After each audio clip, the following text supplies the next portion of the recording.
saya deg-degan, Bayu. Selain hasil, what next? Apa yang terjadi untuk Indonesia setelah kita melewati proses kontestasi pemilu yang begitu luar biasa? Nah, itulah kenapa kami hadirkan diskusi malam hari ini. Kita akan coba bertanya pada para pakar yang sudah hadir. Saya langsung ke Prof. Burhanuddin Muhtadi terlebih dahulu. Prof, Anda mungkin sudah melihat juga yang memantau bagaimana hasil rekapitulasi suara nasional dilakukan oleh KPU.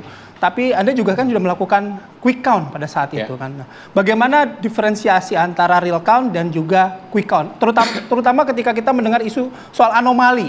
Beberapa waktu yang lalu juga kan kita mendengar ya soal anomali suara ini. Ya, secara umum kalau kita lihat hasil terakhir penghitungan berjenjang manual oleh KPU dan dibandingkan dengan quick count oleh banyak lembaga, itu tidak terjadi perubahan yang signifikan, bahkan nyaris sama. Dan tidak hanya di Pilpres, tapi juga di Pileg. Jadi di Pileg meskipun sempat muncul ketidakcocokan antara data Sirekap dengan data quick count, terutama berkaitan dengan kenaikan eksponensial dua partai, Partai Gelora dan PSI, tetapi hasil akhir minimal yang saya peroleh dari rekan-rekan partai yang kebetulan menjadi saksi penghitungan berjenjang KPU itu tidak berbeda. Jadi PSI ternyata seperti prediksi lembaga-lembaga penyelenggara quick count itu kisaran sekitar 2,7%.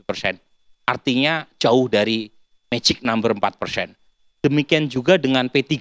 P3 beberapa lembaga, misalnya lembaga saya, kebetulan sampel kami lebih besar untuk penyelenggaraan quick count tahun ini, 3.000 TPS, itu secara konklusif kami menyimpulkan P3 tidak lolos PT, kalau strict dengan penghitungan margin of error yang ketat karena sampel lebih besar, tapi beberapa lembaga lain yang sampel quick count-nya lebih kecil, itu mereka memperoleh prediksi yang tidak konklusif berkaitan dengan P3, tapi data sementara ini, sebelum diumumkan resmi oleh KPU, dengan memasukkan 37 provinsi minus Papua Pegunungan, P3 juga diprediksi tidak lolos PT.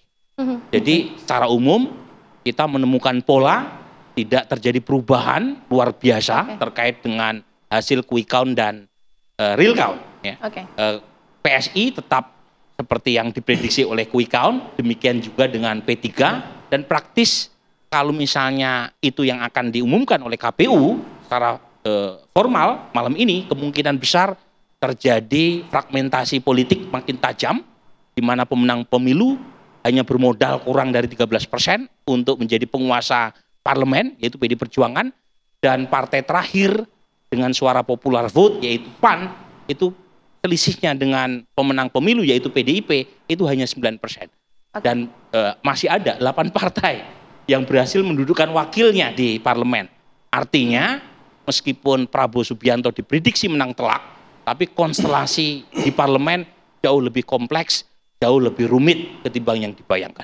Soal konstelasi ya, nanti kita bahas juga lebih lanjut. Saya ke Bang Hensat dulu ya. Bang Hensat, kalau melihat soal real count dan juga quick count, perdebatannya kan banyak dan juga beragam gitu. Ada orang yang menganggap ya kita memang harus menunggu real count karena tidak semua punya semangat mempercayai quick count itu. Tapi hasilnya tadi Prof. Burhan juga sudah menyampaikan, memang tidak akan terlalu berbeda jauh.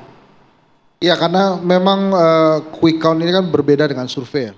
Quick count margin of error-nya di bawah 1%, sehingga otomatis apa yang dilihat di quick count itu tidak berbeda jauh nantinya dengan hasil real count-nya KPU ya.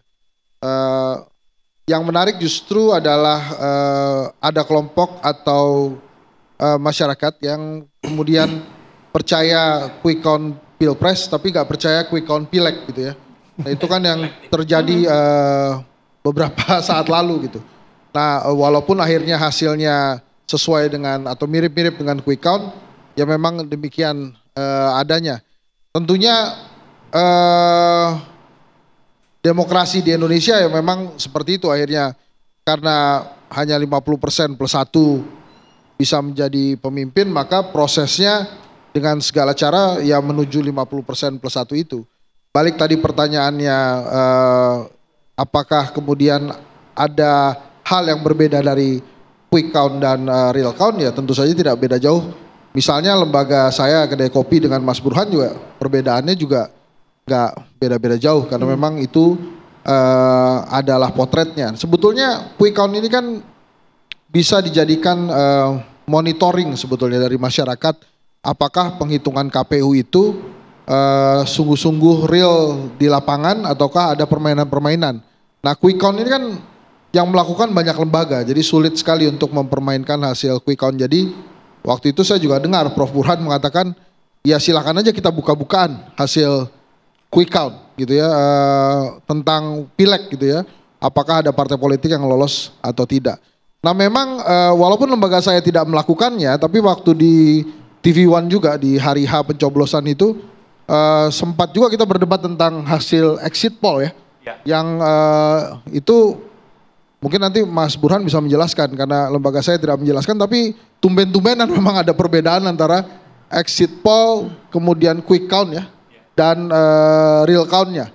Nah itu yang menarik tuh, apakah kemudian di lapangan ada jawaban-jawaban yang asal aja, tapi kok jawaban yang asal aja itu beberapa lembaga exit poll sama ya.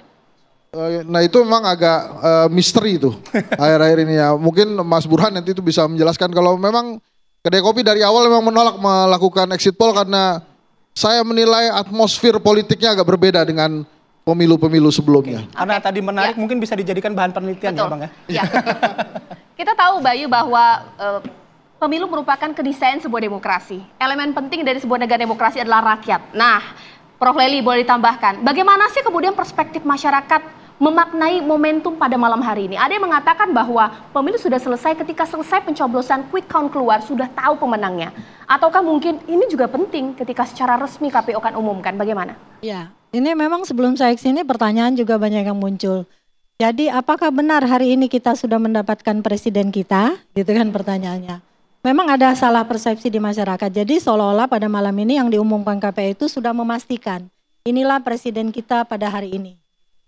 Padahal ini adalah hasil perhitungan yang memang ditunggu-tunggu oleh masyarakat untuk melihat hasil rekapitulasi berdasarkan pemilihan presiden dan pileg itu sendiri. Jadi mohon ditunggu oleh masyarakat. Ini ceritanya masih akan panjang. Karena kalau ini nanti diumumkan, kita sudah mendapat gambaran berdasarkan quick count, siapa yang akan menang. Gitu kan sudah dapat gambaran itu. Tapi apakah selesai di sini? Penantian masih akan panjang seandainya ada upaya dari 01 dan 03 untuk berangkat ke MK. Nah, ketika mereka berangkat ke MK, karena ada perdebatan nih, termasuk di forum guru besarnya Prof. Ibnu nih, teman-teman kita, yang mengatakan sebenarnya apakah iya se-50% itu? Nah, pertanyaan itu apakah segitunya gitu? Seandainya tidak, ini ada potensi untuk bisa 2 putaran. Nah, seandainya bisa 2 putaran, kan bisa dibayangkan proses panjang yang akan dilalui. Tapi apakah semudah itu juga untuk berjalan ke MK? Ya. Nah ini semua adalah pertanyaan, tapi kita kunci dulu kepada masyarakat untuk memberitahu bahwa ini bukan keputusan akhir bahwa kita hari ini mendapatkan presiden. Bukan. Hari ini adalah pengumuman tentang hasil perhitungan suara yang sudah dilakukan untuk memilih presiden. Karena kalau ada gugatan itu, ada kemungkinan juga misalnya untuk bisa 2 putaran, maka pemilihan akan berlangsung lagi. Baik. Nah, kita sebagai masyarakat yang harus memberitahu juga kepada kelompok-kelompok yang hari ini berdebat misalnya, kita nggak terima kekalahan ini, katanya siap kalah siap menang. Jadi bukan soal siap kalah atau siap menangnya, tapi proses yang dilalui untuk kalah atau menang itu yang nampaknya masih digugat. Jadi intinya proses ini selesai pada perhitungan, tapi belum menentukan bahwa inilah presiden kita.